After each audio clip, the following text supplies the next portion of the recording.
So Wildermyth is a tactics-focused RPG with a procedural narrative, and it's been quietly taking the world by storm.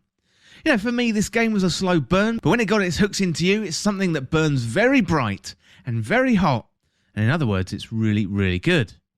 You know, the heart of the game is a combination of two types of games, a deep and rich RPG experience, where your choices shape the narrative, combined with a satisfying tactics battle system, and this is all wrapped up in a dynamic comic strip art style, and it's likely you're going to lose many hours deep in the world of Wildermyth. You know, during my ill-fated first playthrough, I chose a warrior Mithril, a hunter Logler, and Lonesome, he was a mystic.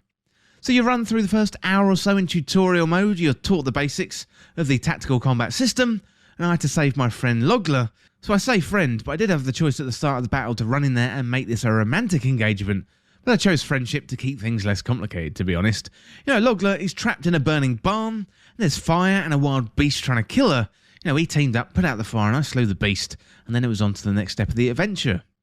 You know, after the battle, we got some power-ups and some trinkets, and again, you can make the choice of how to level up your character. So for example, I could extend my range or my speed or potency of attacks, and each character gets a level up choice, plus the enemies drop loot, which you can then apply to your character. For example here, I found a Talisman of Cunning, and that improved my melee accuracy or my ranged accuracy.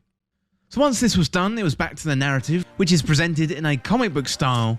So my party was on their way to save a third party member called Lonesome, and he was stuck in a tower surrounded by wolves. So I saved him, and then our party was a trio, moved on to the next area, and there's a world map view here where you can see new areas that are greyed out, and you can send scouting missions to understand the area, or you can comb the area in detail, which usually leads to plenty of resources. So unfortunately, my first playthrough came to an abrupt end as I faced some very powerful enemies that seemed to tear through my party, leaving them all dead in a very short amount of time.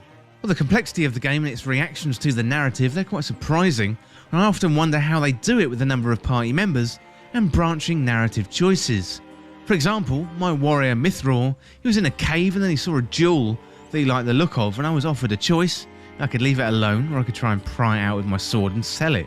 Well, of course, I tried to pry it out and tried to sell it so I could make some quick money, but unfortunately the jewel became dislodged and stuck in my eye. Yes, you're hearing that right, my eye.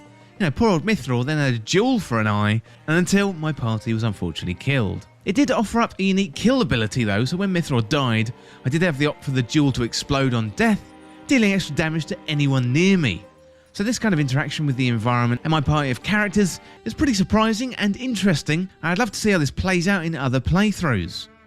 So it sounds complex, but Wildermyth does a very good job of guiding through a series of choices. You know, the game does a great job of getting you up and running quickly, into battle for a taste of glory, and then clearly explained all the systems. So a lot of the complexity is hidden away, and the presentation is wonderfully simple and enjoyable to read along with.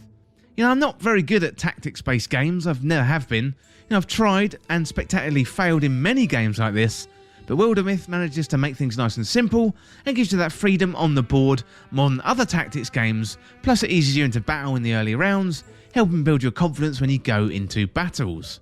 So it does take some getting used to, but if you're a fan of games like Fire Emblem, XCOM or Wargroove, then I would recommend Wildermyth. So on the surface, the game may seem complex and impenetrable. However, I wouldn't worry about that too much. I'd just dive right in there and start enjoying myself. You know, the setting is medieval and it's classic Dungeons and Dragons style gameplay. You form a party, make narrative choices, and go off on an adventure. The narrative is wonderfully deep and rich, and combined with the illustrated presentation and the music, it all makes for an excellent package. The narrative, the choices, the upgrades all lead you towards the battle, and Wildermyth's core is a tactical RPG which emulates some of the best features of XCOM, including the two-turn battle system. So this makes things a little bit more flexible, as you can move and attack or do a double move, so I found the system much more approachable than the single-turn tactics games. So the two-turn system is all the basics you need to know, and each party member takes a turn and then the enemies get to attack. You know, avoid death and work towards victory and you're done, and the loot will be yours. Well, the basics of battle are simple, however there's plenty of room for complex and engaging battles. So when you start a battle you get dropped onto the board, and that varies each time, so the characters there represented as 2D paper thin style characters on a 3D board and looks very similar to a pop-up book, and it reminds me of another great tactics game called Pendragon by Inkle Studios. Enemies aren't revealed until you discover them, meaning you're going to have to carefully tread your way around the board. Be careful not to get too close to the action. So there's different weapons, classes, abilities and magic that can affect the outcome of battle, and Mystic's abilities to involve the environment really comes in handy. For example, you can use fire and rocks and use them as projectiles towards enemies in an effort to give you the upper hand.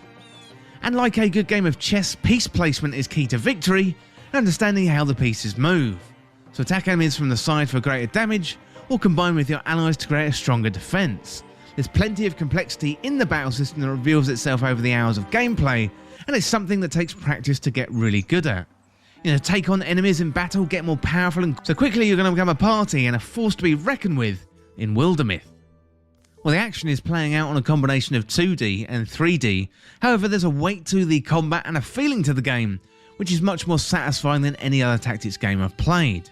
You're going to want to get through the battle for the loot, but also the narrative and the choices, they are incentive enough, and Wildermyth has figured out a wonderful gameplay loop that's going to motivate you and keep you coming back for more, even when your party dies and you've got to start over. There's plenty of loot to act as an incentive, including armour, weapons and support items too. And as you win your battles, you're going to level up your party, and each character can spec into a different playstyle, plus complement each other in a variety of combinations. So Wolf Call is a good example where after a kill, allies gain +2 speed for their following turn, or Arches, where your mage will bond with the earth and summon trees that are going to pin your enemies to the floor. So campaigns, they can vary in length. For example, you've got 3 acts for a short campaign, or 5 acts for a longer one. You can select a pre-made campaign with a narrative outline, or you could choose a different procedural story, meaning the campaigns, they're always going to feel different, and that is the beauty of Wildermyth. You can play over and over again, and the likelihood of you getting the same thing twice is very slim. So selecting party members for the campaigns also feels like a series of important decisions. You've got your warriors, your mages, your hunters, but you've also got their personality traits that are important too. You know, will you have a compassionate greed wagon, or a bookish snark, or you're going to have an aloof intellectual? You know, playthroughs of campaigns with different personalities all add up to the variety. Wildermyth is deep and complex, but the narrative output is fantastic and really draws you in to keep you playing, and at the heart of the game is an RPG tactics game, so if you like this kind of gameplay, then I'd recommend diving in. This is definitely one of 2021's surprises, and for me it came out of nowhere, and thank you to the good folks of Posthorn PR for providing a code for review. Well, the game was developed by World Walker Games, it was published by World Walker Games and Whisper Games, it's available on PC via Steam, and it was originally released in early access on the 13th of November 2019. Well, that is it for my review of Wildermyth. Really fantastic stuff. Definitely recommend jumping into that one. Thank you so much for watching. Hit that subscribe button down below and subscribe to This Week in Video Games. If you want to join the community, check out the Discord link in the description, or you can follow me on Twitter at TWIVG Podcast. If you enjoyed this video and found it useful, liking and sharing the video would really help me out. Otherwise, check out the other videos on the channel. Thanks again. I'll see you soon.